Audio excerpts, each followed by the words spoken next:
A quick one from Jimmy Fallon. The topic, Joe Biden says he was surprised to learn government records, including classified documents, were taken to his private office. Fallon, Obama was like, nothing to worry about. If Joe had access, it wasn't important. Love it. Let's talk about Jerrod Carmichael and the Golden Globes. I'm trying to figure out how to get into this. If you listen every day, you heard me in December read many end-of-year lists, and most of those lists had Jerrod Carmichael's Rothaniel as the #1 special. I over and over said something along the lines of, I like my comedy specials to have jokes in them. On Tuesday night, Jerrod hosted the Golden Globes Awards, and it was definitely interesting. I'm not sure it was funny. I wasn't watching, and then I started to see some buzz about his monologue, and I went back and watched it. It's 7 minutes long. To my count, 4 jokes landed. I can imagine somebody out there going, you just hate Jerrod Carmichael. I definitely don't hate Jerrod Carmichael. I also apparently don't find his stand-up to be funny. With all these things that we talk about here every day, it's all subjective except Adam Sandler movies, which are inherently terrible. But other than Adam Sandler movies, if you don't think Dave Chappelle's funny, fine. If you think Jerrod Carmichael is funny, fine. It's subjective. But my take in a 7-minute monologue, which he has a very slow, deliberate, disguised as thoughtful delivery. And wasn't that annoying when I just did? That's the pace at which he's telling these jokes. So I was emailing back and forth with one of the listeners who had a notion that if Dave Chappelle said the exact same words, would it have been received better? And I agree with the listener. Yeah, it probably would have. And my take was, but Dave knows to change pace and would have thrown the occasional one-liner in there. Jerrod is slow in his delivery. In case you missed it, he definitely had the gloves off. He opened up with, I'm here because I'm black. He explained that the show did not air in 2022 because the Hollywood Foreign Press Association, I won't say they were a racist organization, but they didn't have a single black member until George Floyd died. So do with what information what you will. That did not get much of a reaction from the crowd in the auditorium with him. He then joked about the moral racial dilemma, weighing the controversial decision against the $500,000 he said he was getting paid to do it. The Daily Beast recaps, as he spoke, the cutaways to celebrities in the audience were increasingly uncomfortable as everyone from Brad Pitt to Phoebe Waller-Bridge could be seen squirming in their seats. Even Tracy Morgan failed to crack a smile. Carmichael told the audience that after he'd accepted the gig, he realized he could do whatever he want, saying, they haven't had a black host in 79 years. They're going to fire the first one? I'm unfireable. That was one of the 4 jokes in the 7 minutes that I thought was good. I heard they got 6 new black members. Congrats to them, whatever, sure. But that's not why I'm here. I'm here truly because of all of you. I look out in this room and I see a lot of talented people, people that I admire, people that I would like to be like, and people that I'm jealous of. Let me jump in again and remind you, he is saying it at this pace. I'm reading it at my New York City pace. He is reading it at a pace like people that I admire, people that I would like to be like. So it's the pacing. People that I would like to be like and people that I'm jealous of and people that are actually really incredible artists. And regardless of whatever the Hollywood Foreign Press Association's past may be, this is an evening where we get to celebrate. And I think this industry deserves evenings like these, and I'm happy you're all here. He shared that producer Stephen Hill phoned to personally ask him to take the gig. 1 minute you're at home making mint tea, the next you're invited to be the black face of an embattled white organization. He then explained that Stephen, I don't have it in the notes here, but I'm doing this from memory, was talking about how Jerrod is talented and charismatic and all these other things. And then Carmichael had another funny joke, but Stephen's black, so what does he know? Later in the show, Carmichael came from backstage. He had 3 Globe statuettes in his arms, a reference to the awards Tom Cruise had returned 2 years ago to protest the Hollywood Foreign Press Association. What should they do with them now? Jerrod's joke was they should try exchanging them for the safe return of Shelley Miscavige. If you don't know who that is the wife of Scientology leader David Miscavige, who has not been seen in public for more than 15 years. Tom Cruise is famously a Scientologist. A couple of the jokes are controversial. The opener, coming to you from the Beverly Hills Hotel, the hotel that killed Whitney Houston. Whitney died there in 2017. So let me ask you, if Ricky Gervais comes out hosting the Golden Globes, as he does in the past, and said, we're coming to you live from the Beverly Hills Hotel, the hotel that killed Whitney Houston, does it go over a little better because of the way Ricky Gervais delivers things? I think so. I think it does. Another controversial joke.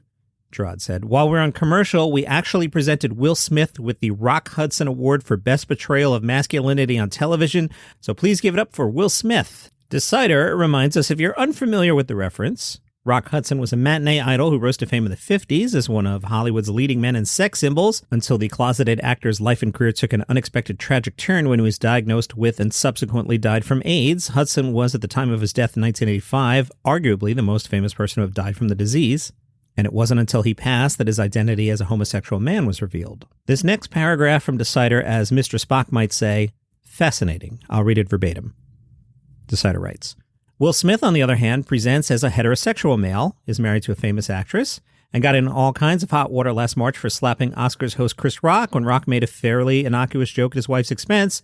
So what was Carmichael, who famously came out as gay himself during his HBO special Nathaniel, insinuating exactly by drawing a direct link between the two seemingly unrelated actors? Regardless, the joke did not do well on Twitter.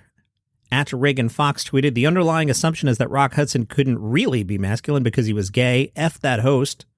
Tracy Morgan introduced Eddie Murphy. Eddie was there to accept the Cecil B. DeMille Award. Tracy said, I got to meet Eddie Murphy on the set of Saturday Night Live, and he gave me advice that I still hold dear to this day, which was, Tracy, always do good work. Never take a gig just for money. That's what Walmart trucks are for. Morgan was making fun of his horrible, horrible car crash in 2014 that involved a Walmart truck. Eddie thanked those who helped him throughout his 45 years in show business and offered up-and-coming dreamers and artists the definitive blueprint to achieve success, prosperity, longevity, and peace of mind.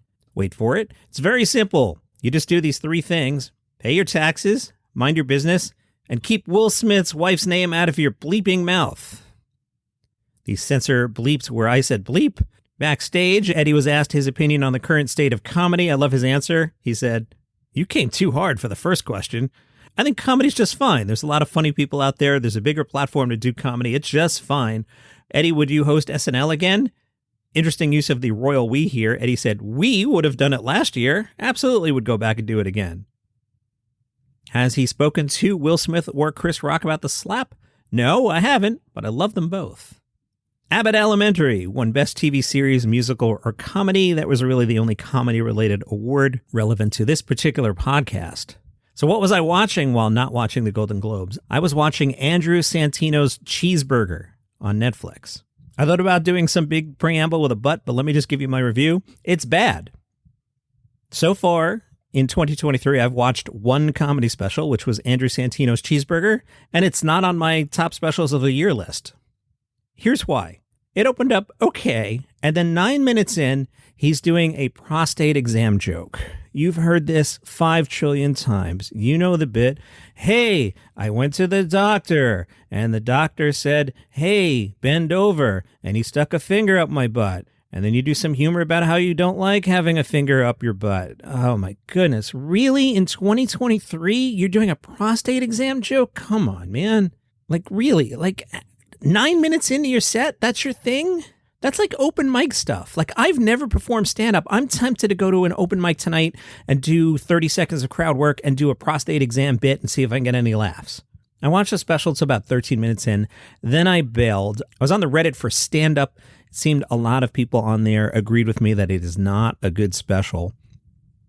Now, what's interesting about Santino is he's really good on TV. If you watch Dave, that's the Lil Dicky series on FX, he's really good on that. And I thought he was great on the Showtime series about 1970s comedians. It was called I'm Dying Up Here. And I'm not being snarky here. Andrew Santino on that show played a stand-up comedian. He was really convincing in the role. I know that sounds like I'm being a jerk, but I mean it as a compliment. I would watch that show and I was like, oh, this guy with the red hair and the beard is really good. I didn't know he was a comedian. I mean, it makes sense, but my point being, I think he might be better as a comedic actor than an actual stand-up comedian. While I was on the Reddit commenting, I heard from 2 people who are listeners to the show. So shout outs Brian McComedy and Rhyme Sayer. Thank you very much for listening every day. And thank you for not throwing pies in my direction because I said Andrew Santino's Cheeseburger is bad. All right, I'm mad, and I think I'm mad at Jessica Seinfeld. I had this item in the podcast today anyway, the headline, and I'll circle back. The headline, Jessica Seinfeld's Vegan Crunch Salad returns to Chopped. Now, I go to Chopped, that's a salad place, like 3-4 times a week. Now, just a half hour ago, I went to make my daily chopped run. I jumped on the app, and I'm like, oh, I'm going to get my usual crispy ranch, buttermilk, whatever it is, salad. And the item was there no more, because every now and then they cycle the menus. So the salad I like went away so that Jessica Seinfeld could have a vegan crunch salad. When I woke up this morning, I was just going to make fun of Jessica Seinfeld salads the way I make fun of George Lopez tacos and any comedian-related food thing. Kevin Hart and his vegan stuff, which he seems completely bored with. What happened to that, Kevin Hart? That was a big deal for a while. Let's do a Google on all these things. Kevin Hart, vegan, news. Nope, nothing for a month. But hey, Shaq to open second Las Vegas big chicken joint, huh? Oh, look at this. It randomly opens today. Yeah, if you're in Las Vegas, head on over to 9595 West Tropicana. You know where Bok Bok Chicken used to be? Yeah, that's where Shaq's opening Big Chicken. Big Chicken can already be found in 10 states and on 3 Carnival cruise ships. Big Chicken offers an artery-clogging cornucopia of fried chicken sandwiches, all with names that have special meanings to Shaquille O'Neal. This is from casino.org, your home for chicken news. Shaq says, it's personal. I wanted them to all have names and identities, stories behind the sandwiches. The Uncle Jerome, for instance, is a spicy Nashville hot chicken sandwich named for, no, Jerome Crawford, Shaq's friend and longtime bodyguard, not Uncle Jerome. There's also the Charles Barkley, which includes mac and cheese, fried onions, roasted garlic barbecue. Why is it named the Barkley? Because it's the sloppiest sandwich you could ever make. Shaq said, I think it's fair to say that I hate Charles Barkley. If he were here right now, I'd punch him right in the face. What kind of article is this? Casino.org, your home for chicken news. They had apparently Barkley wasn't pleased with the honor. The sandwich is now relabeled the Big and Sloppy. Oh, that's sad. None of that had anything to do with comedy, but you got to admit, that was the most fun we've had today, wasn't it? It was. Jessica Seinfeld's Vegan Crunch Salad returns to support national nonprofit. Chopped co-founder Colin McCabe said, Chopped gives, started as and still is, a way for us to become part of our communities with each new restaurant opening, donating 100% of day one sales to help build healthier habits in our neighborhoods. That's nice. Jessica Seinfeld, wife of Jerry Seinfeld, said, when I wrote my cookbook, Vegan at Times, my goal was to make it easy and accessible to go vegan. I feel a notable difference when I eat nutritious food, and knowing it does less damage to the planet feels good too. Ordering the Vegan Crunch Salad is a delicious way to achieve both. Yeah, except you got rid of my crispy chicken buttermilk salad that I was digging. Can I steal from Keith Olbermann? Worst person in the world today, Jessica Seinfeld. Hey, you know how they closed Caroline's on Broadway? What could we do with that wonderful space in Times Square? Susan Sarandon is opening a ping pong place. Spin New York City, which bills itself as the iconic ping pong social club. Already has a 14,000 square foot space in Flatiron. They charge to play ping pong $59 an hour. Why don't you guys just go to your uncle's basement and use his table from 1985? The VP of Brand and Culture at Spin Global, there's a job for a ping pong place, told the New York Post the deal isn't 100% official yet, but the company is super excited about the former site of Caroline's because it's a 10,000 square foot space that oozes that underground feeling. We're looking to open in Midtown this year at some point. Longtime New Yorker here. Ping pong in Times Square in a basement? No. You know, I've got 2 other stories, but get out on top, Johnny Mac. That's your comedy news for today. Follow the show for free on Apple Podcasts, Spotify, YouTube, wherever you get your shows. See you tomorrow. All right, here's the pitch. 5 stories. They're all good news. It's called 5 Good News Stories. No negative news, just good news. Nice, easy way to start your day. Hopefully a smile. Hi, I'm Johnny Mac, host of 5 Good News Stories. You get the premise? There's 5 stories, and they're all good news. It's the number 5 Good News Stories. 5 Good News Stories. Follow the show wherever you get your podcasts.